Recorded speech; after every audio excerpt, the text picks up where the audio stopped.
ready. This is going to be exciting.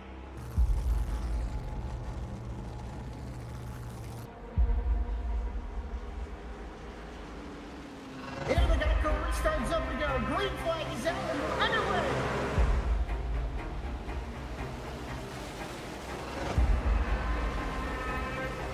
Just a few laps into this. Oh, the 37's getting loose. Oh, and he saves it. Oh, they're going 3 wide.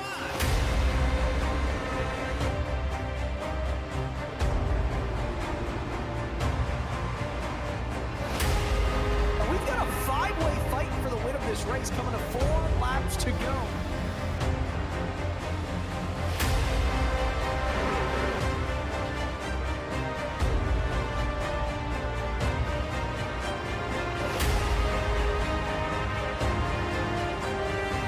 He's gonna win it here in spectacular fashion.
Right now, all 4 spots remain open for the championship race.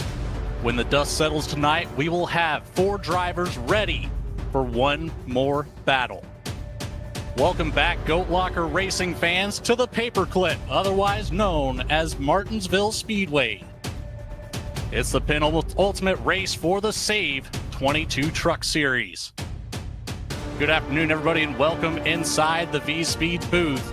I'm Logan Threlkeld, and as always, beside me, we have Sky Schreck, and as always, Eddie Smith behind the scenes. Sky, we had an amazing battle in Miami last week when a non-playoff driver, David Duke, snagged his first victory of the season, leaving the door wide open for the Final Four to be decided. And it's as close as you can get at the cut line with a 3-way tie for 3rd place. Can you give us the information on what this points battle is looking like coming into tonight? Yeah, it's a really, really exciting points battle right now, kind of all down through the field. One of the big stories we're going to need to be watching tonight is Jeremy Gardner, who was considered a favorite for the championship, got really hot towards the end of the season, but he had to miss last week at Homestead. He is going to be in a win-and-you're-in situation this week, and he is going to do all he can to try and get himself up there to win that race. We also have a couple drivers separated very close at the bubble. Patrick Drabick, Timothy Peters, Craig Bontrager are all tied at the cutoff for 3rd.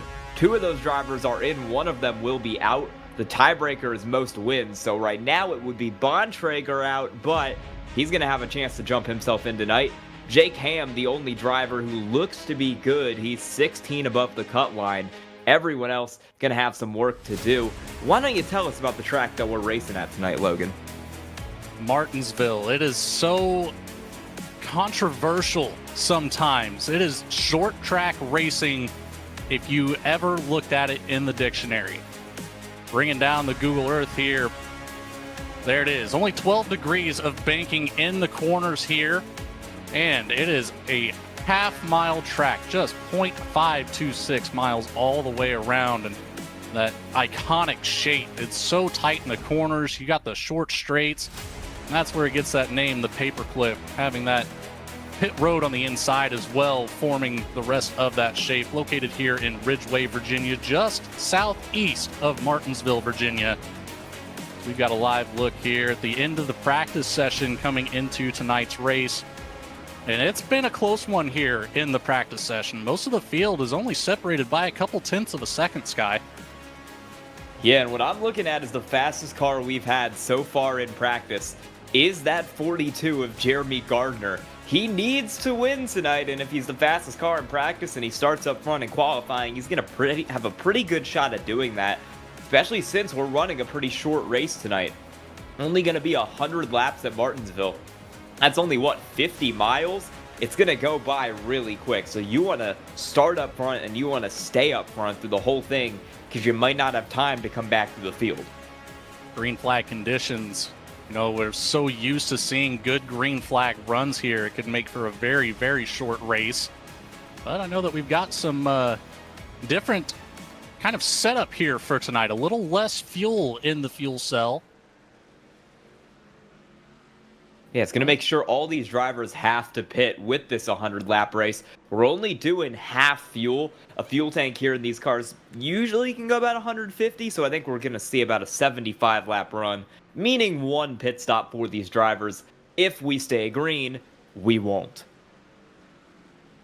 Well, while we've got a moment, let's take a quick look at the schedule, kind of recap on what we've seen here this season. Started all the way back there in the middle of January. Daytona, where we saw one of our playoff contenders, Patrick Drabick, took home the first win of the season. That's followed up by another win from Jake Ham at Iowa. Jeremy Gardner took home the win at Kansas, and that was back to the Ham in Milwaukee. Levi McCarty took home that win at Vegas, and then once more back to Jake Ham at Rockingham. Timothy Peters picked up the one road course win available on the schedule back there at Lime Rock. Levi McCarty visited the top step of the podium one more time here at Darlington, and then once more back to Jake Ham for his fourth win on the season at Dover. Jeremy Gardner took home Nashville to finish out the regular season. Drabick and Gardner both kicked it off really well at the start of the playoffs here. Drabick taking home Richmond and Gardner with Charlotte. And last week we saw David Duke, the non-playoff driver, really throw a wrench in things here, taking home that Homestead win. Tonight we'll find out who's going to get Martinsville and who are four drivers for our championship race at Texas Motor Speedway next week will be, as we've got a live look here at some qualifying. It's the 24 of McCarty out on track right now, starting his first lap around here at Martinsville. He's one of the drivers that's going to look to have a really good night tonight and move himself up the playoff standings a little bit. He came into this race in second. He's 7 above the cut line, so he's looking good for now, but that could always change, especially at a track like Martinsville. So McCarty completes his qualifying effort there. He's currently sitting in the 4th position. Ellingson with a hot lap came in with a 19.044. Now looking at the 49 at Craig Bontrager as he's warming up the tires coming down the back stretch. He'll be green flag this time out of the corner. See what the 49 can put down here and settle in on the starting grid.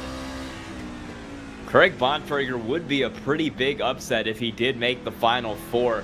He came into the playoffs as one of the last cars in, was one of the last cars through to this round, but had a great result last week at Homestead, almost won the race, and that's really helped him put himself right back on this bubble so he can try to fight for it here tonight.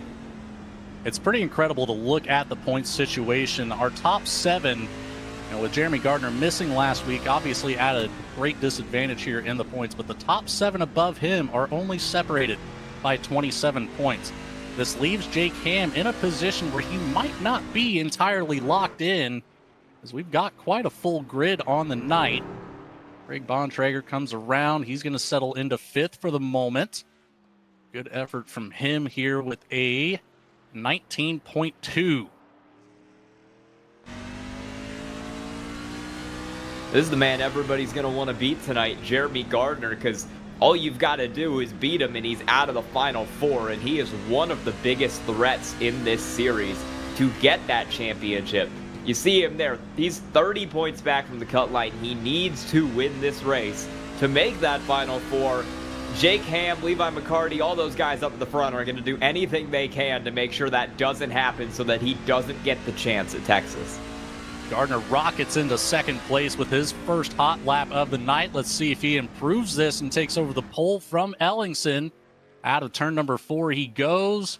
Will he get it at the line? It doesn't look. Oh, he does with an 18.984 for Jeremy Gardner, taking away the pole and the only truck sitting in the 18-second bracket. It's TJ Peters on the track now. He is the cut driver. He is 4th right now in that 3-way tiebreaker. The tiebreaker being wins. He's behind Drabic, ahead of Bontrager. That puts him in 4th for the time being. Where he qualifies is going to change his point standings. He'll certainly want to qualify ahead of Bontrager tonight, and he has. He's currently in 4th with 1 lap to go. Bontrager in 8th. We'll see where Peters goes off of this lap. He's going to try to move himself up the field a little bit, and he will stay 4th, 1 spot ahead of Drabic, so that'll jump him to 3rd. Well, let's send it over to Navy veteran Jared Ashley for our national anthem. We'll be right back for that green flag. Oh, say, can you see by the dawn's early light what so proudly we hailed at the twilight's last gleaming, whose broad stripes and bright stars through the perilous fight o'er the ramparts we watched were so gallantly streaming, and the rocket's red glare, the bombs bursting in air, gave proof through the night that our flag was still there. Oh, say does that star-spangled banner yet wave o'er the land of the free and the home of the brave?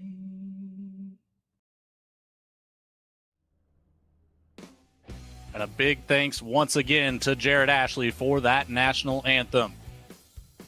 Gridding is ready. We are seeing it now. It's the Jeremy Gardner 42. Nobody else could get ahead. With an 18.984, he sets the Jam Printing and Promotions Pole Award with the 27 of Jacob Ellingson to the outside. Second row will be George Jewell in the 36 on the inside next to the 46 of Timothy Peters. Fifth starts out with Patrick Drabic in the 07 next to the 14 of Chance Taylor. Seventh will be last week's winner, David Duke in the 78 next to the 49 of Craig Bontrager in 8. Last but not least in the top 10, it's Levi McCarty in the 24 next to championship favorite 87 Jake Ham in 10. Starting 11th tonight, it's going to be Barrett Morton in the 9, Jamie Mullins on his outside in 12th. That's one driver who needs to get up to stay in the playoffs. Logan Sturgeon starts 13th tonight in the 26, James Goshen 14th in the 85. Tyler Justice rolls off 15th in the 33, Mike Browning 16th in the 4. Starting out back tonight, Regis Clark in 17th in the 8, James Kaufman 18th in the 25, and rounding out your top 20 is going to be Stephen McDonald in the 68, Brandon Wallace in the 99. 3 more cars to go here. It's Michael Seymour in the 37 starting out in 21st next to Chuck Pegleg Phelps in the 75. Last but not least in our grid tonight is the 64 of Matt Knights in the Toyota Tundra, bringing up the rear of the pack.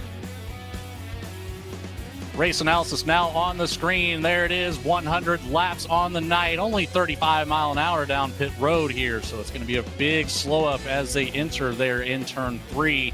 4 tire sets available for tonight with 2 green-white checkered attempts available at the very end. As you mentioned earlier, Sky, that 50% fuel load will certainly change up some strategy from what we would normally see. We'll see how that plays out. And of course, as always, the Makoni Fix setup here for our SAVE22.vet truck series. Pace truck will come off here as they enter turn number 3. We are moments away from the green flag here at Martinsville to find out who our championship 4 will be. In the green flag in the air. There goes Jeremy Gardner. And immediately we had, I believe that was Timothy Peters, dropped it down to the inside line before he got to turn 3, taking over the top 3 positions here. Gardner, Ellingson, Peters now in a line. We're staying side by side out of turn 4 there up front. That's Jake Ellingson and TJ Peters still in that battle. Gardner's got the lead for now. The inside is always the favorite here in Martinsville. That's where you want to be if you want any sort of long run speed. So Ellingson is going to body, or Peters is going to body Ellingson out of the way, take over second. That puts George Jewell up the inside in P3, and Ellingson is going to need to find a way to get himself into that line, or else he's going to go drop into the back pretty quickly. That white and blue 36 machine just taking away the inside line as much as possible. You got the 07 of Drabick looking to get to the inside now of teammate Jake Ellingson, but he's going to elect to stay behind this time as he's still side by side just in front. Ellingson gets sideways here. He's trying to save it, gets it saved, but the caution flag does come out. And that's going to be towards the back of the pack. It's the 37 of Seymour who got loose out of turn 4. We'll get the replay on that one, see what happened to Michael Seymour. Kind of looked like a single car accident there. He was running towards the back of the field. He's going to go down into turn 3 and 4 here. We're going to find out what happened to that 37 car. Oh, he just caught the apron. Lost it out of the corner. Can't hit that apron. That elevation change can make it really difficult, and he's added insult to injury by backing it into the wall. That's going to do some damage there on that left rear spoiler on the truck, which certainly could affect the handling in the long run of this race. Take it back here one more time. Take a look at Ellingson when he got sideways here just ahead. Doing a big time slide. He saved it once. It started to come back around. He was able to collect it back up and luckily didn't lose hardly any positions because of that yellow flag coming out. Yeah, I was going to say, he would have gone back to what, 6th or 7th, maybe even 8th if that stayed green. He's going to restart in 4th. The only issue with that is he's still restarting on the outside, so he's still going to have to find a way to get himself into that inside lane. I think if I was him, I would have rather had that caution come out once I was in 5th. That'd almost be more ideal there, but Drabick going to take up that 5th spot here as we come to the green. And Chance Taylor will be on the outside behind Jake Ellingson. Ellingson not in a bad points position by any means coming into the race here. Really, the only one I think mathematically safe, though, could potentially be Jake Ham with the turnout that we have tonight. I'm not sure if the 87 has a whole lot to worry about here. Be very, very interesting at the end of this to see how these points shake out. I think if Ham has some kind of accident, falls to the back, maybe finishes, I'd say outside the top 20, he's certainly got a chance to drop out. But if he finishes like 12th, he'll be fine. Looks like we're getting doubled back up here. Yes, the pace truck lights are off now. So one more time around, we'll get back to the green flag action here. So our first caution coming early. It's been a while since we've had a caution in the first 10 laps of a race, Sky. It has been. We don't get too many of them out here. Pace car's going to pull off. We'll go back green on lap 9. Kind of what happens at Martinsville, though, is the track that produces a lot of cautions, and I very much doubt we are done with them. Whenever you keep them side by side like this, that risk gets higher and higher. Every time they come around the track, that tire wear being a major factor here. Green flag back in the air. Jeremy Gardner with an incredible start on the bottom. Immediately puts a couple truck links on. Nearly went 3 wide just behind, but there goes Dravik. He got that inside advantage. Ellingson still falling back through the field now. Side-by-side battle for second. Timothy Peters stuck on the outside. Oh, here caution. towards Jewell. Mike Browning. Oh. Another one here towards the middle of the pack or so. It's the 4 of Browning who got spun around this time. Yeah, there was definitely some contact in that. He was in the middle of a pack. You can see a couple other cars in there racing around him. It's the 85 of Goshen behind him. And then further down inside of him, I believe that is James Kaufman. We're going to see what happens to him as he comes down into the corner. And yeah, he just gets turned. That would be James Kaufman in the 25, getting into the back of Mike Browning. Browning cutting that corner a little bit more shallow than Kaufman was expecting. On board now with the 25. This accident back here, battling for the 15th position. There it is. It looked like just maybe caught Kaufman off guard. Browning a little bit harder on the brakes than Kaufman was expecting, it appeared. Yeah, and that could happen at a track like this. The margin for error here is so small. There's really no room to make a mistake, because if you make a mistake, you're probably going to end up in another car. That's just how it works here, especially off these restarts. Restart's always a challenging aspect in short track racing, even more challenging here at Martinsville. With how flat these corners are, you see a perfect view of it right here. There's hardly any banking to assist. Really the biggest gain that you can get is staying on that concrete strip or across the bottom on both sides of the track. That's where you're going to find the most grip available here at a track like this. Yeah, but it's a balancing act too, because if you go all the way down and you tag that apron, you're going to end up going around like Seymour did just about 5 or 6 laps ago. So you've really got to get as close to the inside as you can without hitting that apron, kind of like The Price is Right, you know?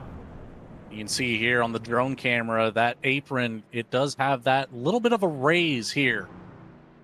And that can really upset the suspension. A perfect close-up view now coming from Eddie Smith.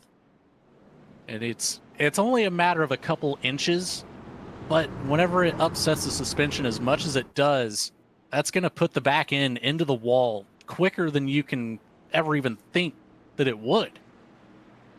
Pace truck comes off once more here. Gardner still in the lead. Now George Jewell to his outside. Let's see if the 36 can keep up with the 42. Exiting turn number 4 into the Invets restart zone we go. Green flag ready to drop, and there it is. Jeremy Gardner away once more with another big jump over George Jewell. Dravik immediately down to that inside line. He's going to take over the 3rd position here. As Timothy Peters works the 46 up to 2nd.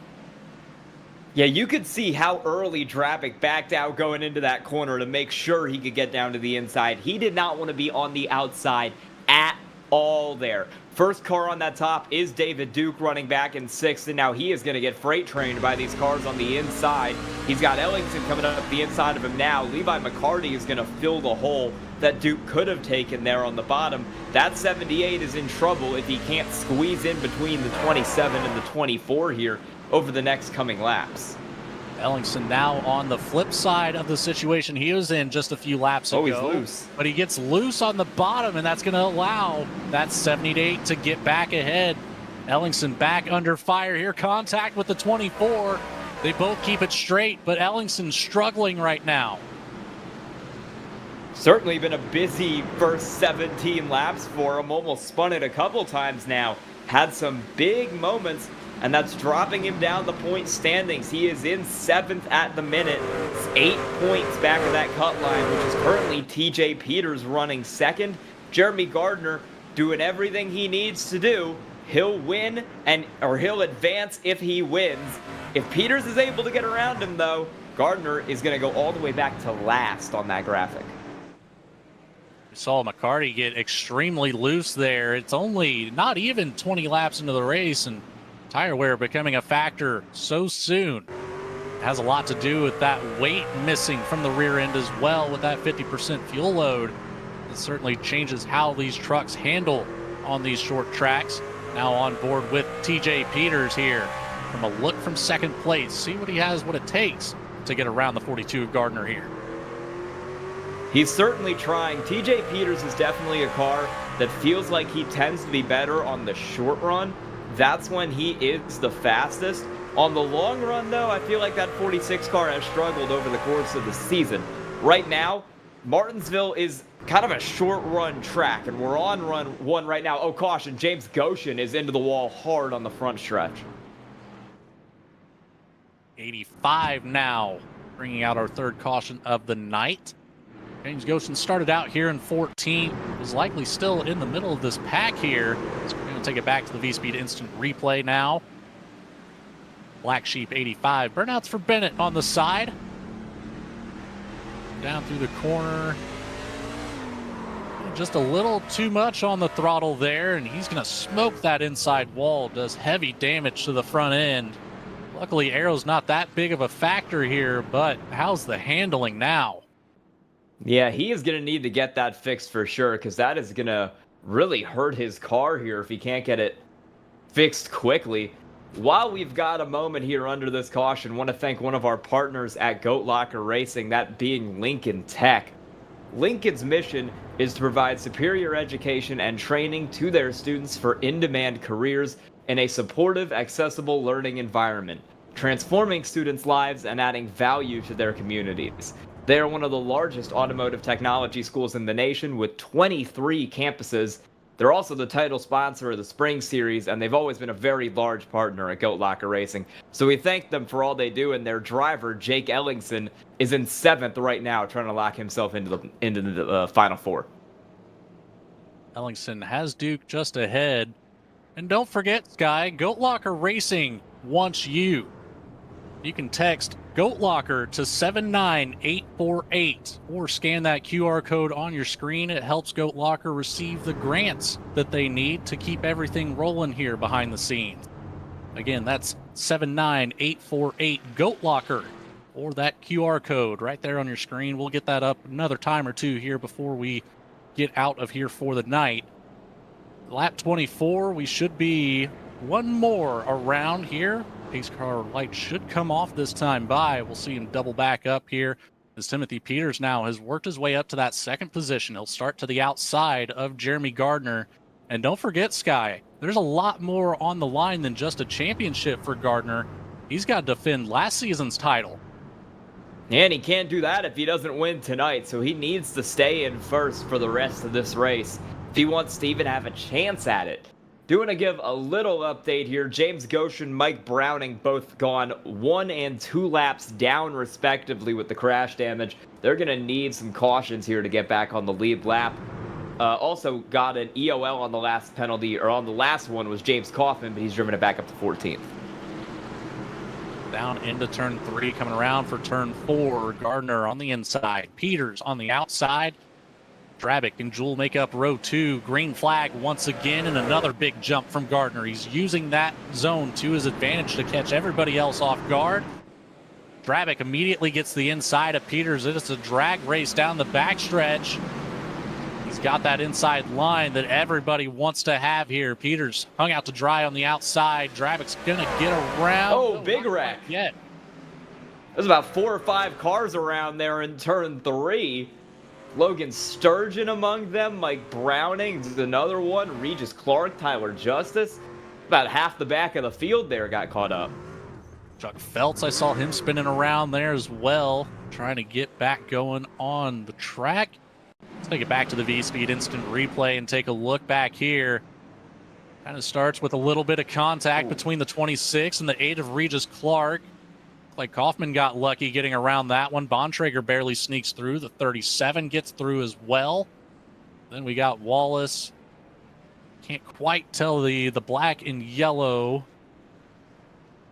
It's Tyler Justice in the 33. Saw Chuck Feltz spinning around here in turn. One more time back here on the V-Speed instant replay.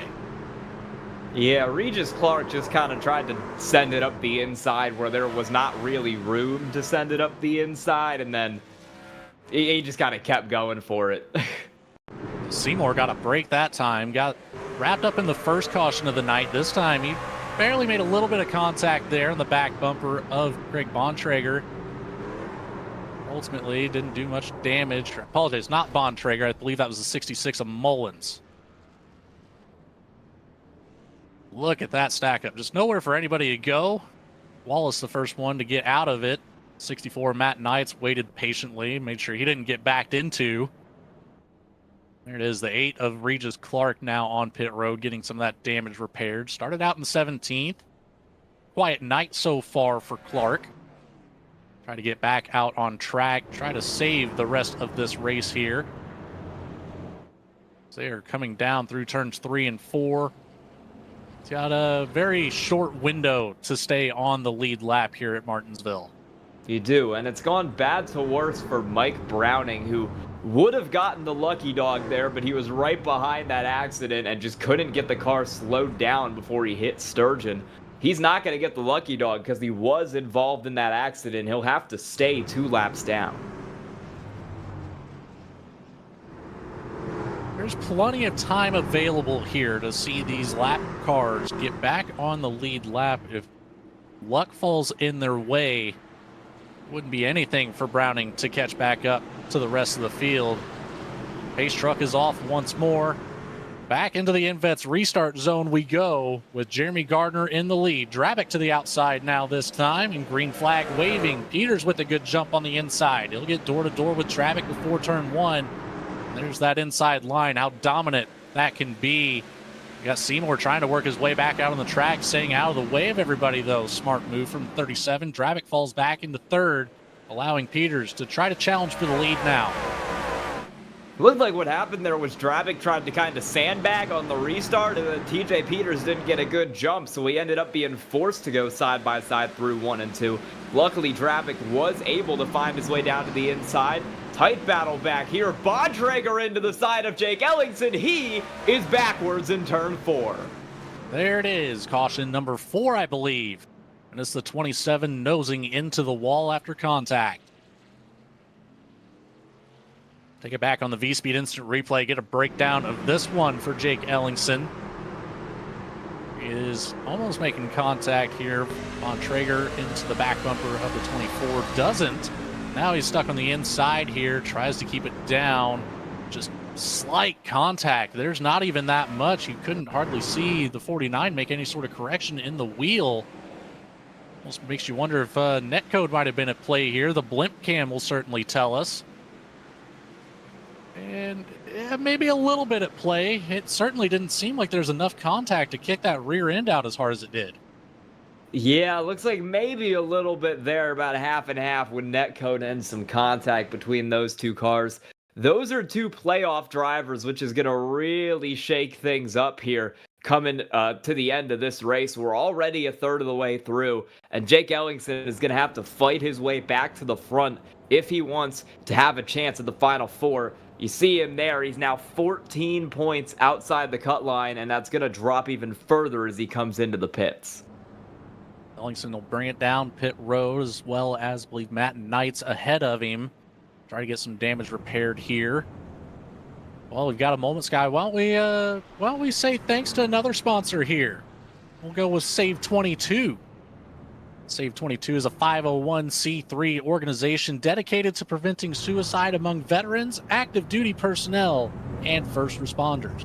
Our unwavering mission extends to 4 critical pillars. That's shield, assist, volunteer, and educate. Save. I know SAVE22 does a lot of stuff behind the scenes to help out Goat Locker, so a big shout out to them for everything they do, and especially being the title sponsor of our Friday Night Truck Series. There it is. You got the live points in the bottom right-hand corner of your screen. Jeremy Gardner leading the race, has a big bump in the points to show that. But if he was to fall out of that number 1 spot, he would drop all the way back to the bottom of the board. Again, stressing that Jeremy Gardner in a very much needed win to get in. Jake Ham holding down that 2nd spot right now as Levi McCarty is holding down 3rd. Timothy Peters hasn't moved out of 4th place, but Patrick Drabick falls out just outside of the cut line. One more time, coming to the green flag here on lap 36, starting lap 37. Gardner takes the green flag and another one. But he doesn't quite get away from Peters much this time, but a big send, and it's contact all over the back bumper. Drabick gets right into Timothy Peters there. Well, Dravik needs to get a move on because you see on that ticker right there, even though he's third in the race, he's fifth in the standings. We're only taking the top 4. He needs to get around TJ Peters if Gardner is going to win this race, because that battle between Peters and Dravik is the battle to make the final 4 at this moment. Dravik knows that. He knows he needs to go to pass that 46 car. Car around further back. That is Taylor in the 14. It would look like I had a chance of catching up a couple more. I see a fender, maybe a bumper sliding down the track, and Chance Taylor gets it spun around rather quickly. Doesn't look like the 14's too heavily damaged, at least not on the front end. To the V-Speed instant replay we go. Taylor already loose out of turn 2 and gets down to the bottom, sneaks in between Bontrager and McCarty. Contact for Bontrager to the rear. Oh man, that was a big hit there on the right front. I believe that was James Goshen. That was, I think, James Kaufman in the 25 getting involved there. We'll see it again. Taylor, I mean, he was trying to wreck out of 2, managed to hold on to it, and then got into the bumper of McCarty, and it kind of checked him up. Nowhere Bontrager could really go there, and then, yeah, spins it back into Kaufman, who was running, I believe, 11th at the time. Bontrager got extremely lucky there to not spin out himself. There's heavy right front damage for Kaufman. That truck is not handling well at all right now. Entire front right quarter panel missing. There's the hit right on the right rear. And you can barely see it. There goes that right front fender. A lot of damage there on the right front wheel. You can see he's fully turning to the left, and that 25 is not turning at all. Logan Surgeon took a little bit of a hit there too. Contact between a few different cars trying to get that done. James Kaufman is out. He will be our second DNF of the race, joining Tyler Justice in the garage. Now remember too, here for the 49, this is a very tough moment to see for Bontrager, as he came in that 3-way tie for the 3rd position. He's on the outside looking in due to the win situation where Bontrager was unable to pick up any sort of a win this season. That gave the advantage to Peters and Dravik, but he's still right there. He's only just 1 point ahead from getting ahead of both of them. So it's tough implications here for the 49, as he's going to fall back to 7th now in the running standings. Jake Ellingson still needs to make up some ground as well. Dravik, though, if he can get around Peters and doesn't manage to get around the 42 of Gardner, he would be in after Dravik was able to pick up 2 wins on the season versus Peters 1. Coming out of turn number 4 once more. Peters to the outside, Gardner still leading. In Vet's restart zone we go, and an early restart for Gardner this time caught a lot of drivers off guard. But Dravik was able to catch back up, gets to the door of Timothy Peters, back to the outside, goes the 46.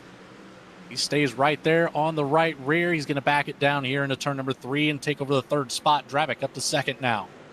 I do want to note, the top 6 cars have not pit, but everyone else in the field has.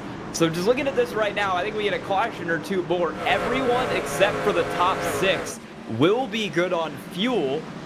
The issue is going to be, are those top 6 good on fuel from the amount of cautions we've had?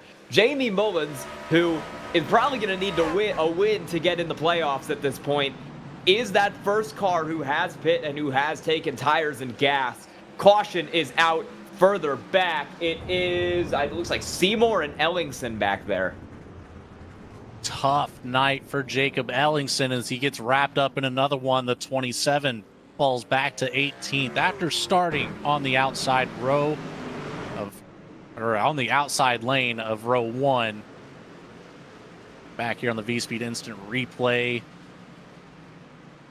And this makes a little bit of contact with Chuck Feltz that time and ends up sending the back end around. Nobody else really involved with that. No, whoever was behind him and who blinked out might be the luckiest driver on iRacing right now. Yeah, that was perfectly timed there. Yeah, even Seymour was able to get on the brakes. So no damage to any of the race cars here. He's just having a tough time figuring out how to keep the rear end underneath the truck right now. I think the weight is probably playing the biggest factors. We shouldn't have a whole lot of tire wear. That was George Chance Jewell in the Taylor. pits. Chance Taylor, who blinked out right behind Ellingson and accidentally dodged the wreck using lag. Look at this. We've got Drabick, Peters, Jewell, and Jake Ham have all brought it down pit road. Looking at the time spent, let's see here. All of them took 4 tires and fuel, so they'll be good to the end of this race. And this is going to put a tough spot here for the 42 and the 24. Gardner McCarty need to make some sort of a decision here. Otherwise, if they can't make it to the end of this race on fuel, they are at a very tough situation ahead to keep these drivers at bay. It's going to be a tough situation even for the guys that have pit, because right now it's looking like Barrett Morton, David Duke, Chance Taylor. I don't think any of those guys are going to pit again. I think they've got their pit stops out of the way and they're good to go. So these guys are going to have to fight their way back through those drivers who have already come down, unless we get some kind of long green flag run and that fuel math for those guys just doesn't work out. Well, Sky, what do you say we tell them about Jam Printing and Promotions? I think it's a great idea.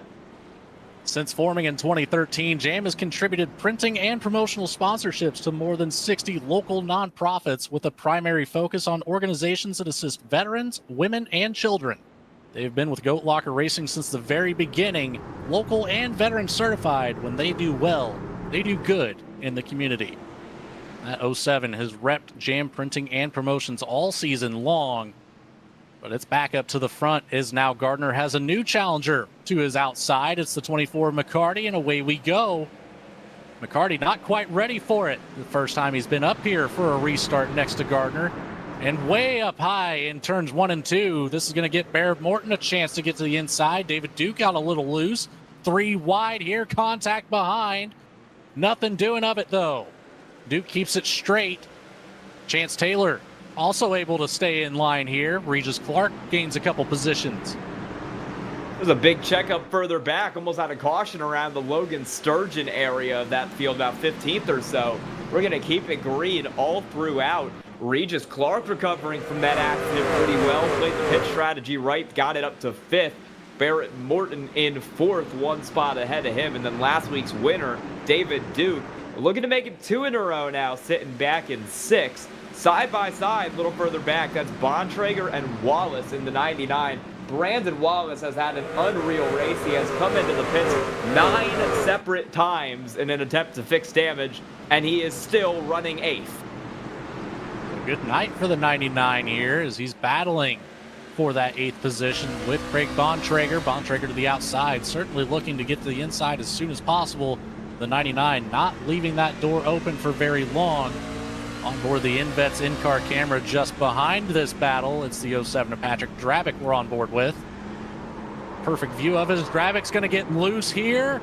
Was it assistance? And the 46 goes around as well. Man, that was that battle for the cut line, and now both of those drivers are around. They go into the rear. We might have to get a look at the points here, because this is going to be huge for Jamie Mullins in that 66. We'll see if Drabick had any help from behind from TJ Peters.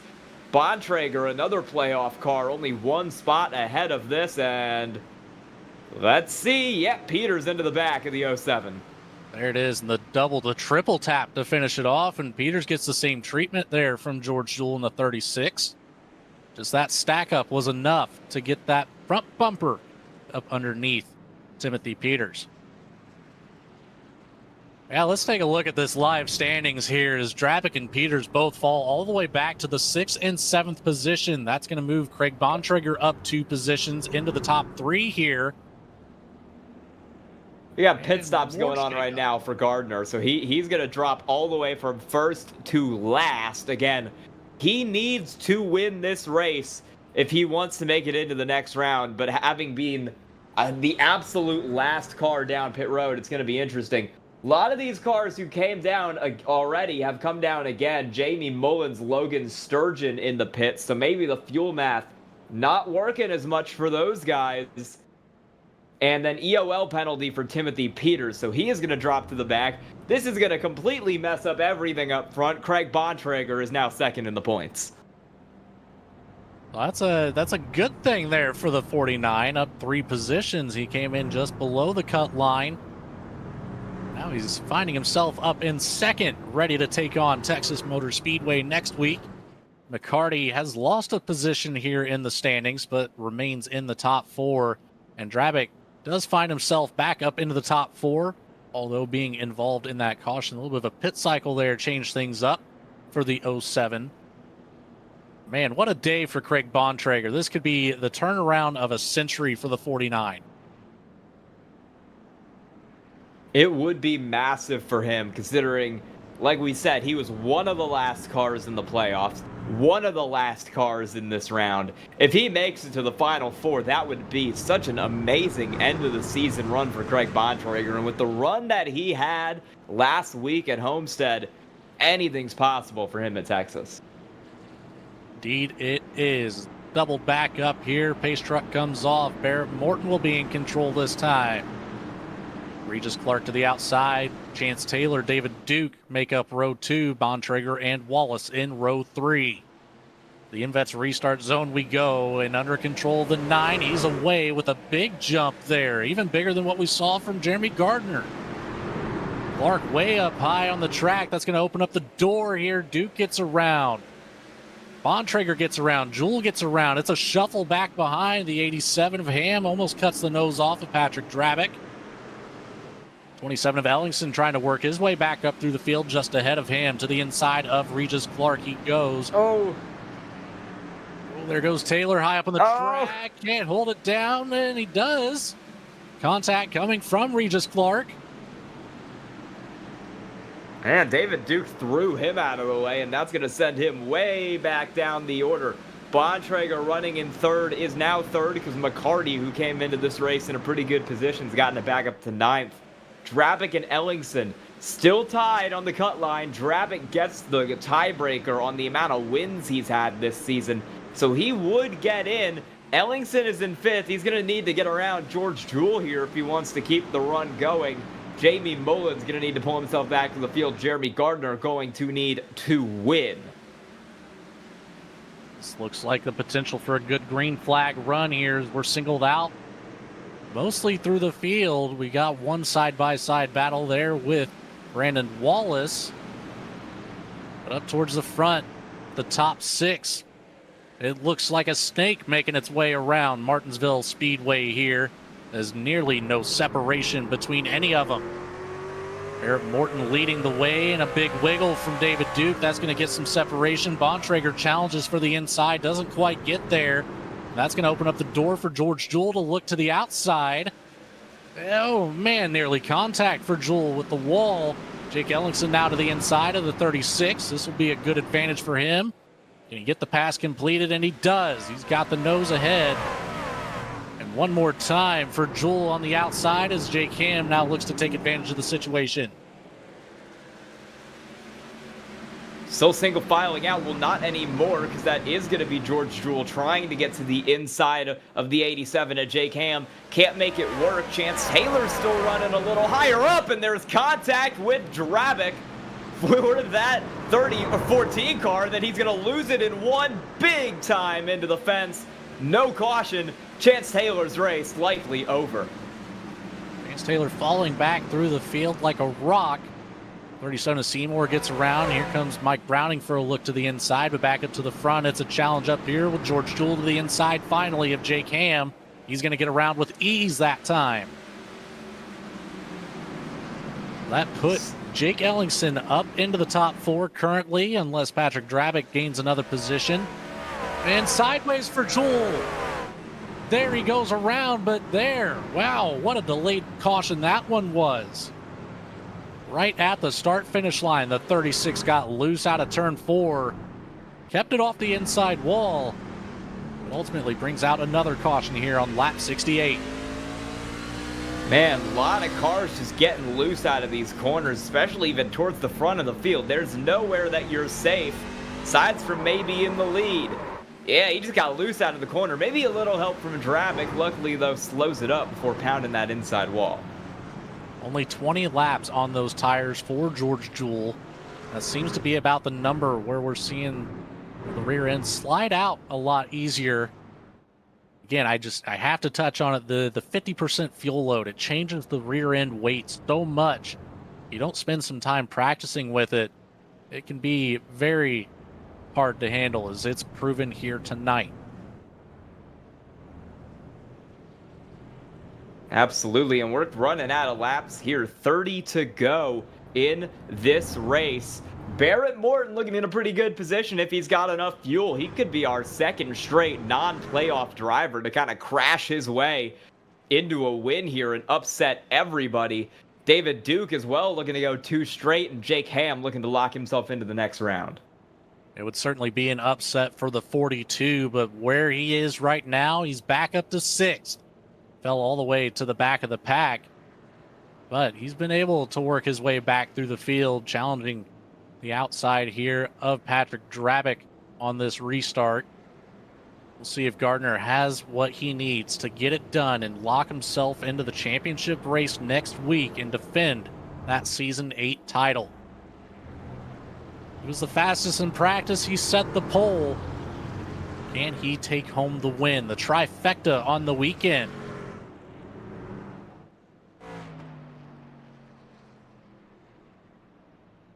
Going to be green flag here momentarily. I think we've got one more to go around before we get doubled up. Barrett Morton, David Duke, Jake Ham, McCarty, Drabic, Gardner, Mullins, Peters, Seymour, and Feltz will make up your top 10. Timothy Peters works his way back up into that number 4 position for next week. Craig Bontrager out by about 8 points right now. But still, there's a lot of race to go. Even though it's less than 30 laps, Sky, that's a whole lot of time for more mistakes to be made. And we've got our first driver out. Jake Ellingson is out of the race. That's our first playoff driver out of the playoffs. Craig Bontrager has had to make a pit stop here, along with about 6 or 7 other cars. A lot of strategy going everywhere, but Bontrager's dropped out of the playoff positions. He's now back in 16th, and the green flag will come out on lap 73. Morton with another great jump there. Big advantage for him as Jake Ham will get to the inside of David Duke. Hangs around on the outside, but ultimately gives it up here. It's a side-by-side battle still. Duke got to the inside where he wants to be. McCarty looked to the outside. Drabic trying to follow suit and take advantage of that bottom line. Here he goes to the inside of the 24. Very, very narrow. There's the 42. Nearly got into the back bumper. And that's Peters right behind Jeremy Gardner. Look at this side-by-side for Drabic and McCarty. McCarty not giving it up, even though that outside line hasn't played favorites here tonight. McCarty doing a great job of holding on. Does lose Drabic now side-by-side with Gardner. See if the 42 can get around and what the 46 tries to do in tow. I think this is the biggest gap at the cut line we've had all race. It's 8 points separating TJ Peters in 4th from Craig Bontrager in 5th. Bontrager, as mentioned, made that pit stop. He's going to need to come all the way back up through the field here. I'm not entirely sure what the pit strategy is at this point, because we've seen almost the entire field here, except for about the front 7 cars pit twice. We've seen cars pit 3 times. Regis Clark's been in the pits 3 times, and he's still running 9th. Mike Seymour has pit 7 times, and he's still running 11th. There's no real defined pit strategy here. If it works out for Barrett Morton, it works out. Jake Ham, though, is knocking on the door trying to get the lead. Ham right there, lap after lap, as Duke sends it in deep into turn 1. He nearly catches the back bumper of Ham. Morton into the wall on corner exit of 2. And just hanging around right there. As you can see, back behind the 42 of Gardner has worked his way into the 5th position now. Inching closer and closer. He wants to see this run go green for a lot longer. Oh, nearly doesn't, as Duke sends it in deep. Man, that was close. That was very, very close right there, and it's very close for the lead, too, because Jake Ham is still running down Barrett Morton. He's not really pushing it right now, just staying on that 9 cars bumper, waiting for that 9 to make the mistake so Jake Ham can try to lock himself into the next round. He doesn't really need to win this race. He just needs to finish top 10 or 12, and he'll be fine, but he does want the win because it's been about a month and a half since he last got one. The longest stretch that we've seen from Jake Ham going winless here. Be great momentum going into the race next week, and a peek to the inside, but Barrett Morton closes the door, but the one behind works out here. Patrick Drabick gets the inside of David Duke. They'll be side by side across the stripe here. Drabick able to hold it down on that bottom line, get some separation from the door of Duke, and back around the outside.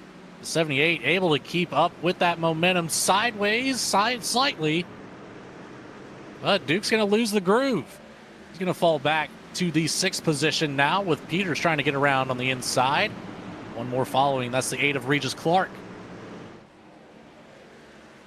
And right back one spot is Jamie Mullins, another one of our playoff guys, someone who is going to need kind of a hero run here if he wants to make it into the next round. Big stack up there. Chain reaction all through the 3 cars behind him will give him a little bit of space. Duke takes a look up the inside of Regis Clark there. Doesn't work for that 78. He'll have to back it out. Stay back in 8th for now. Gap is opening up between 2nd place Ham and 3rd place Drabick. And don't look now, but Jeremy Gardner is in 4th with 16 to go.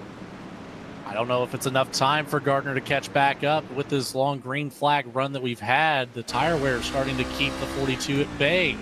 Can't quite catch up to the 07 of Drabick now as he's suffering from dirty air. A short track, you wouldn't think it'd make too much of a difference, but it most certainly does. 42 kind of in the first time that he's really been in this position. He led the better half of the first half of the race. Then took that pit cycle, put him all the way back in the back. He was able to claw his way back up here to the top 5. I don't know. He might not have enough left in the tires.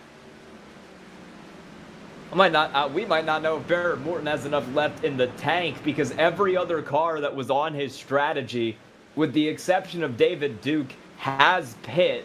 Barrett Morton's been out 15 laps longer than everybody else. It'll be 66 to go to the end. With 50% fuel load, he is really, really stretching it. He might be looking for a couple cautions here to make sure he can hold the lead and stay good on fuel because, yeah, everybody else who was running the same strategy as him came down on that last caution or the one before. Drabick starting to run both of our leaders down here as he's closed that gap exponentially. Morton, Ham, trying to battle it out. The 07 taking advantage. There it is on the InVets in-car camera. And, of course, our driver cam on the night, Patrick Drabick. Just as stoic as ever for the 07. Laser focus. It's because Barrett Morton is running some really slow lap times. I mean, everybody, Gardner's faster, McCarty's faster, TJ Peters is faster, Jamie Mullins is faster. Even some of these guys out back here like 10th and 11th are going faster than Barrett Morton right now. He's not going particularly quick lap time wise, so he really needs to kind of get a move on if he wants to stay in front of Jake Ham here late in this race. Jeremy Gardner is still your fastest car in the top 5. He's starting to close that gap, but like you said, might be too little too late. He's going to need to go through 3 cars if we don't get a caution. 10 to go last time by. Ham got to the back bumper. Will we see the 87 move the 9 and take home the last win here before the championship race? And he does kind of get into the back bumper. Morton gets loose there on the bottom. The 9 just has to hold it down there as best as he can to keep the 87 behind. That outside line doesn't have enough to get around right. Oh, Drabick big time loose. He gets right into the 42, but we're going to stay green as the entire field will stack up this time. Here comes Timothy Peters to the inside. He gets around Drabick. Regis Clark gets around Drabick. Holy cow, this race just flipped on his head. As Mullins now gets into him. And he's around into David Duke. Is out. That is going to throw everything off. Drabick is safe. He's not anymore. That's promoting Craig Bontrager into that 4th spot. Peters 3rd, McCarty 2nd. Jake Ham's still holding on to the lead. I mean, Jake Ham might be able to lock himself in if he can steal the win from Barrett Morton. Chaos out here. So there you saw the contact from Jake Ham on the back bumper of Morton. Got Morton loose, but didn't wreck him. And the same treatment here from the 42 of Gardner, and just unsettled the suspension enough. It didn't do anything in the moment, but on the exit, it got the 07 loose, and he's door battling here with Timothy Peters. A little bit of a bump from behind from McCarty. Mullins almost catches the 24, and there's a little bit more contact from McCarty, and there's the finisher from the 66 of Mullins to the left rear. Man, a big hit to the driver door from David Duke as well. Whoa. Craig Bontrager has pit. I think he's fixing damage, but he has pit. So that is going to knock him down to 5th. So it's going to be Drabic back and forth. Jamie Mullins has gone from completely out to right back in it because of how far back Drabic has gone. TJ Peters looks like he's pretty good right now. So does Levi McCarty. Barrett Morton is still holding on to try to win this race. Jeremy Gardner is in 3rd and is 1 send away from shaking everything up. I'm concerned about this call from the 49. He was in a points position. There's not a whole lot of race to go. He now has to pass 3 other drivers if he wants to get ahead of Patrick Drabic in the points. And that one of those drivers includes Drabic. That's not going to be an easy pass whatsoever for Bontrager. Well, Drabic's going to have the same idea. He wants to pass as many cars as possible, because if Gardner wins this race, he's out. So he needs to do something to try to make it in. Barrett Morton will not come down. He is the only driver on his strategy on fuel here by about 15 laps. I don't know if he's good for a green-white checker, but he thinks he's good for the last 3. We'll see if that 9 car can pull an upset victory. I don't think that you could script this to be any more dramatic going into the championship race next week. Barrett Morton leads the way to the InVets restart zone we go. And a little bit of a stack up there, and away goes the 9. The 42, he's going to look to the inside. Hand closes the door, but he opens it as he gets a little bit loose here. Gardner all over the back bumper. Nothing doing there. Man, it's going to come down to the wire here. Does Hand... Oh, Peters sideways. Caution is... Whoa, so that's going to drop Peters out of the playoffs. Drabic to 3rd, Bontrager to 4th.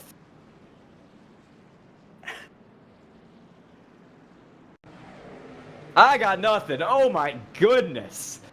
As if it can't get any crazier on the cut line. TJ Peters, who we all kind of assumed just needed to finish where he's at and he'd be fine. Hit by Regis Clark, drops about 5, 6, 7 spots. David Duke's wrecking behind him, but that doesn't matter because he's not in the playoffs. TJ Peters back to 5th. I am entirely speechless. Like I said, I got nothing. Duke just sends it into the corner and ends up getting the rear end loose there on that one. No other cars involved with him. But man, Regis Clark to the inside of Peters. Peters now on the outside looking in. 2 points separates him from getting into the final 4 here, as he can catch back up to Craig Bontrager in the point standings. Peters does have the advantage with the 1 win on the season. And, you know, at the same time, you still have to take into consideration Jeremy Gardner. He's right there. He's within striking distance right now. If either one of these drivers ahead of him make the slightest mistake, Jeremy Gardner will take advantage and has the potential to make this win and you're in situation actually work. After missing last week's race, he put himself in a bind coming into this one. But right now, in a prime position to claw his way out of the hole that has been dug, the 42, with a championship to defend. What a storyline this one has built up to be. If I'm Barrett Morton, I'm doing the exact same thing I did last restart, where I jump basically as soon as I get in the restart zone and just try to get away from Jeremy Gardner. Because you're not in the playoffs. He needs a win to make the Final Four, and you know that he is going to move you if he needs to, in order to get it. Right now, heading into this, it's Jake Ham, Levi McCarty, Patrick Drabick, and Craig Bontrager as your top 4. Peters and Mullins 1 point out. I don't know. I feel like Barrett Morton needs to disturb the restart here, but into the Invets restart zone we go. We'll find out here momentarily. Green flag in the air. Morton gets loose on the restart. Ham gets down to the bottom, blocks that low lane from the 42 of Gardner. Gardner has to settle in, locked down. Regis Clark to the outside, into the wall here. He's almost close to the bumper. The leaders stack it up. Gardner into the back bumper of the 87. This time by, white flag is in the air. Who's going to do it? Ham moves Morton. He gets to the inside. Drag race down the back stretch, but Morton gets the advantage here. Into turn number 3. Moves him again. Regis Clark goes sideways behind. Ham to the inside. He doesn't have enough. It's going to be the 9 taking home the win here at Martinsville. And that's the playoff car record. That's Jamie Mullins. He was in the playoffs. He is not going to make it provisionally. Jake Ham, Levi McCarty, Patrick Drabick, and by 1 point, TJ Peters. Wow. Wow. Those 3 came into this race in a dead tie for 3rd place, separated by only 2 points. Take a look at this 46. This is the championship contending move. To the inside of Matt Knights, gets down to the inside of Chuck Phelps, moves him out of the way entirely, does not a little more to move there. Gas. And here it is, coming into turn number 3. You're going to see all the carnage in front. We got one to the outside wall. Jamie Mullins gets sideways ahead. It stacks everybody up. Drabick gets involved. The 37 goes sideways, but Peters able to get through it and lock himself into that top 4 position. Those 3 spots were what got him it. He would not have gotten it if that wreck didn't happen. That gives me Ross Chastain vibes right there, using the wall. But obviously Peters didn't. But wow, that was... I'm at a loss. Barrett Morton takes home the win in outstanding fashion for the 9 team. I am at an entire loss for words again. I have no idea what to even think about this race here tonight. Yeah, I mean, lost in the chaos of that finish. Barrett Morton, underdog win. I don't even think he's got a top 3 all year. I don't know if he's got a top 5 all year, but he's going to win tonight off of some amazing pit strategy. Led half the race. I don't know how in the world he didn't wreck his car there when Jake Ham was trying to send him to the Shadow Realm, and he gets it done. And a big shout out to Jake Ellingson as well. You got kind of taken out there. And, you know, considering the circumstances from last week, coming into this race wearing a neck brace, a broken wrist, a broken vertebrae, and sticking it out here to the very end. Big shout out to Jake Ellingson for that. We're going to send it to a quick commercial break. Stick around. We'll be right back for interviews with our top 3 finishers and our post-race recap.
thriving job market and low cost of living, plus a wide range of veteran benefits, make Indiana the perfect place for veterans of the United States military to call home. InVets can help you find that home. We're an organization started by veterans to help former service members transition to civilian life in our state.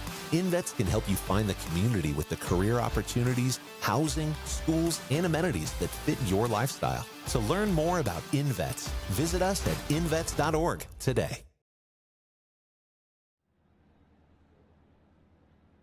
And we're back here live from Martinsville. Man, what a race. Incredible finish here as Barrett Morton was able to take that number 9 from 11th to 1st. 11 cautions on the night. Certainly helped out some of these folks on this finishing order.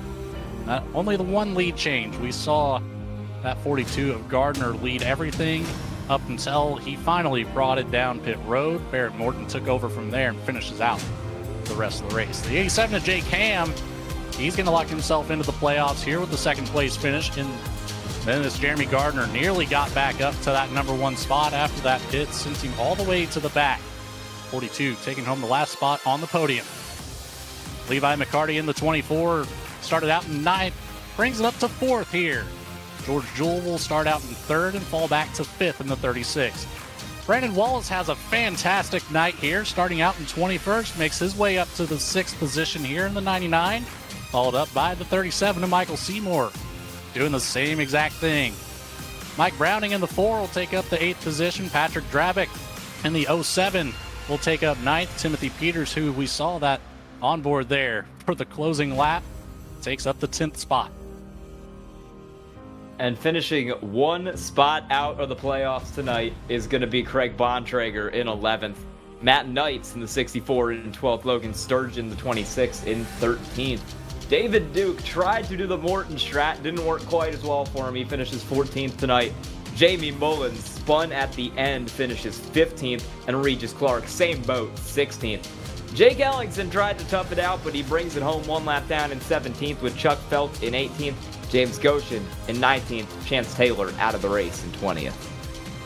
Our last 3 drivers on the field for the night is the 25 of James Kaufman, the 33 of Tyler Justice, and the 68 of Steve McDonald. I don't believe we saw the 68 out on track, but overall, it was the Barrett Morton show.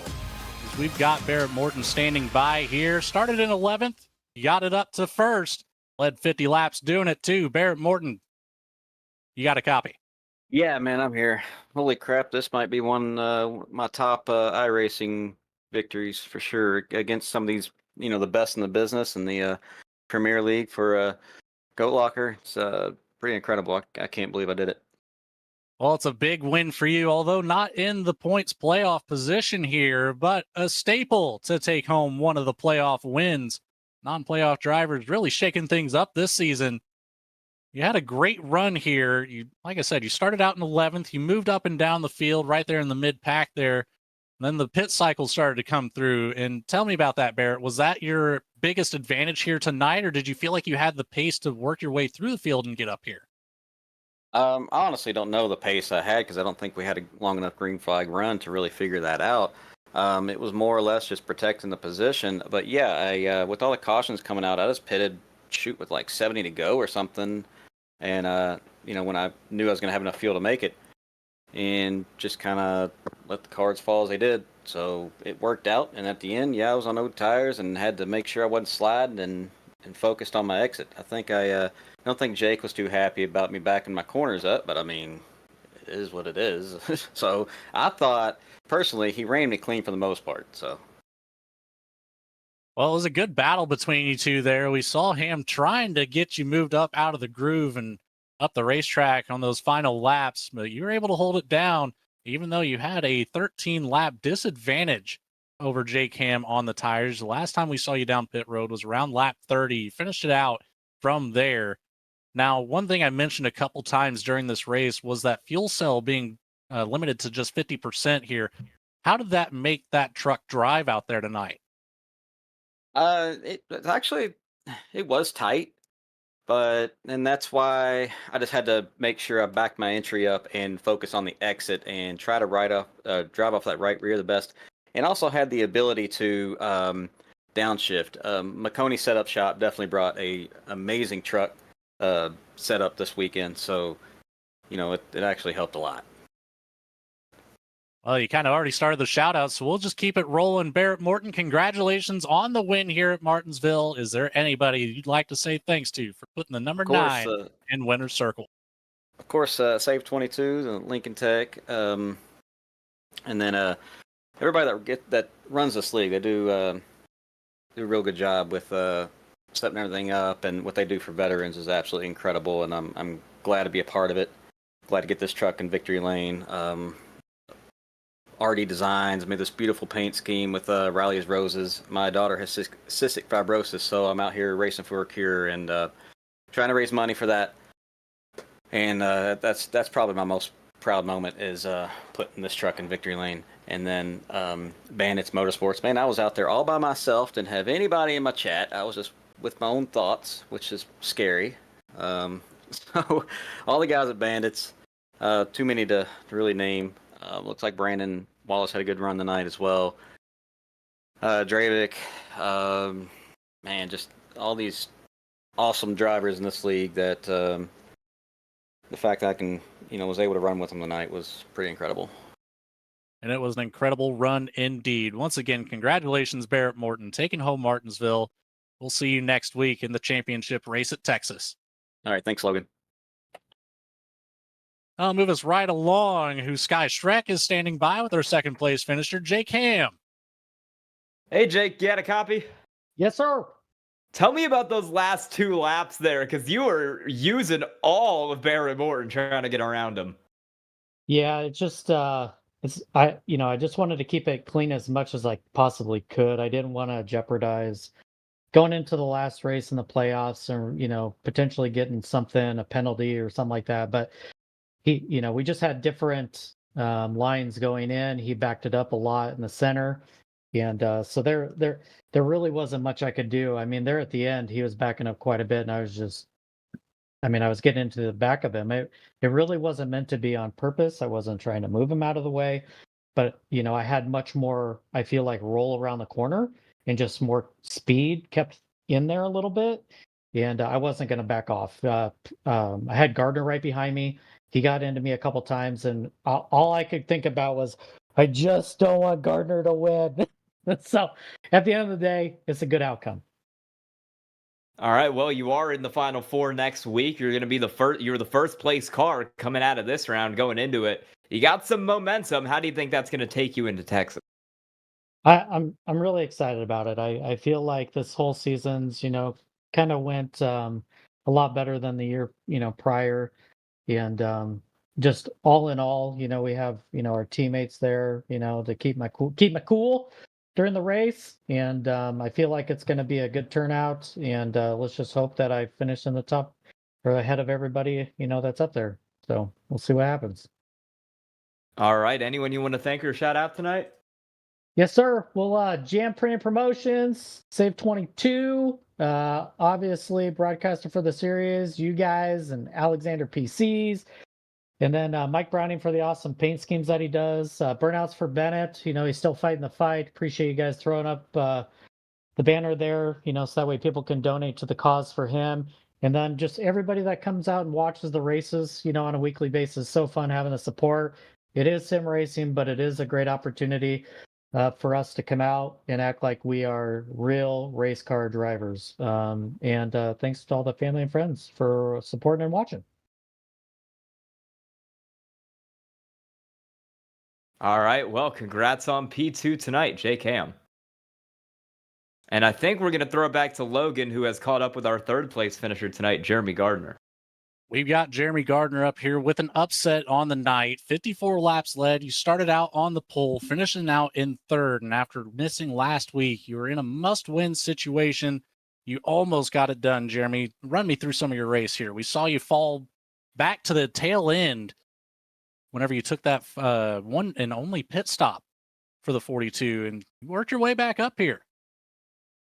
Yeah, I was banking on a good position, starting on pole. I mean, I knew that was going to be crucial tonight with how Martinsville goes typically. led majority of that race. Kept it up front. I tried not to burn the tires up, but I mean everybody was trying to overdrive, so I eventually pitted. I knew I had to because I had like 20 laps of fuel left. So ended up getting contact right there. I think I ended up kind of hitting Pat a little bit, and then he got loose off of 4. And then I had nose damage, wheel damage, you name it. But I mean, the truck still felt fine. And then there towards the end, I mean, you got people coming across the finish line trying to cut noses. I mean, I was full throttle. I don't care. I was going to wreck them. I mean, I'm in a must win. You make stupid moves, you get, stupid prizes. So sucks, man. It definitely does. At least I got Wednesdays to look forward to. But I mean, overall, I mean, it was a fun race. And you did an excellent job too. You can't obviously a third place finish not being the ideal outcome here, but you led over half the race tonight. You set the pole in the night. You're the fastest in practice. Was it just kind of an untimely time for you to have to come down pit road? If you changed up the strategy and maybe come in earlier, what would you change about tonight to get to a different outcome? I probably should have pitted when they did, but I mean, I just knew how the cautions were going to fly. I mean, honestly, the fall off was very minimal. I think I pitted at like lap 50 something, and I was still 98 or whatever the hell it was. But I don't know. I probably should have pitted then. I mean, it might have been a little bit different, but I mean, it still don't help anything. I mean, coming through the field here kind of sucks. So I had fun getting back up there, at least finishing P3. So I mean, that keeps my average finish pretty good this season, I guess. But sucks, man. Try to go back to back this year, but it doesn't look like it's going to happen. Unfortunately, not this time. But Jeremy Gardner, third place finish. Is there anybody you'd like to say thanks to for the 42 team? Yeah, man. Pat and Jamie at GLR, iRacing, Above the Yellow Line, Sim Motion. Of course, y'all guys, y'all put on a hell of a broadcast every single week. And SAVE22. Appreciate them guys as well for everything they do. And my guys are Premier Racing Setups. Congratulations, Jeremy, on a great season. Unfortunate outcome here coming into the championship race, but we'll see you again next week. And Sky Shrek has now caught up with Levi McCarty, one of our playoff contenders for next week. Hey, Levi, how's it going? What's happening? It was such a chaotic race. We had a lot of cautions, but you kind of stayed out of most of it, and you were hovering right around second most of the race. How'd you manage that? Really had a nice points cushion tonight. Kind of got some bonus points for leading some laps last week, so that definitely helped us bank some goodwill for this week. And yeah, just trying to stay out of kind of the mess. I felt like on some of those runs where, I mean, it stretched out, when I say a run tonight, 5-7 laps, felt like I was fast enough to kind of go up and contend with those guys maybe, but yeah, just not wanting to get caught in the chaos. And then Gardner got up there, and I knew that he was going to have to do something crazy. So just trying to manage the race, and we did a good job of it tonight. You did. How does that set you up going into Texas next week? What do you need to do to try and claim that championship? I need to put a lot of practice in. Texas is not one of my strong suits, but I missed the playoffs and 2 of the other nights, so I'll be able to really focus in on the setup and the track, and just give it 100% and see where the cards fall. All right, anyone you want to thank for shout out tonight?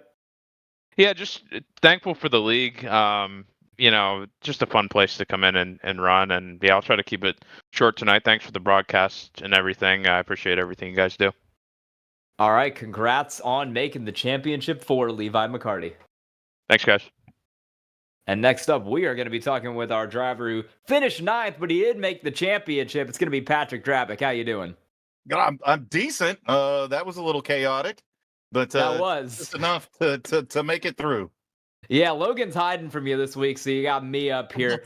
You were in and out over those last 20 laps. You were like 1 point ahead, then you were 1 point behind. How are you managing that? Not well. Not well at all. I knew I had to finish in front of Peters and Bontrager to make sure I made it in. So that's really what I kind of focused on the whole night. And then, I don't know, 7, 8 laps to go. I got a little shot from Gardner, and then I just went into the corner too hard, gassed it up too soon, and spun myself around, ended up getting collected up again. And then I thought, oh man, I'm really in trouble now. But some of those other guys had a little bit of trouble. They ended up behind me, and then all hell broke loose on that last lap. And I'm just glad I got the truck across the finish line. Yeah, I was going to say, what were you thinking when you saw that wreck happen ahead of you coming to the start-finish line and you've got the playoffs on the line? Man, I just put it to the floor and prayed that I was going to make it to the start-finish line, because whoever wrecked in front of me or whatever, I was going to have to push through them, because I knew Peters was right behind me. I knew Bontrager was behind me. So I was like, I have got to get across the start-finish line one way or another. So I just sent it low and mashed the gas and prayed, and it worked. All right, anyone you want to thank tonight? Yeah, Jam Printing and Promotions. I love running this truck. It is such a cool looking truck, if you ask me. And I love having them as a partner. All the gear that they've done, I'm wearing the shirt here tonight that they have done for us. If you own a hoodie, a t-shirt, a hat, decals, you've gotten anything from Goat Locker Racing, it is because of Jam Printing and Promotions. And of course, SAVE22, what an amazing organization and a sponsor here at Goat Locker. They've got their big hike tomorrow over there in Massillon, Ohio. Should be awesome. Weather doesn't look the greatest, but us veterans, that we don't care. We're going to go out there and have some fun anyway. So I wish them all the luck in that event tomorrow. I hope they raise a lot of funds and a lot of awareness. And then, you guys up in the booth, you guys do an amazing job each and every week. Awesome to see Lipke up here as well. Hanging out with you guys. I'm sorry I scared Logan and he didn't even want to talk to me tonight. It's understandable though. But no, what a fun season. Let's take away tonight a little bit. It was a little chaotic. Can't wait to get to race for a championship next week at Texas. All right, well, congrats on making the Final Four, Patrick Drabick. And with that, we will send it over to Logan Threlkeld. He will be talking with Timothy Peters. I might have been hiding, but I am back, and we've got the 46 of TJ Peters, who locks up that fourth and final spot for the championship race. The 10th place finish tonight, not ideal, but it does the trick. TJ, how are you feeling about competing for a championship here in the SAVE22 Truck Series in your rookie season?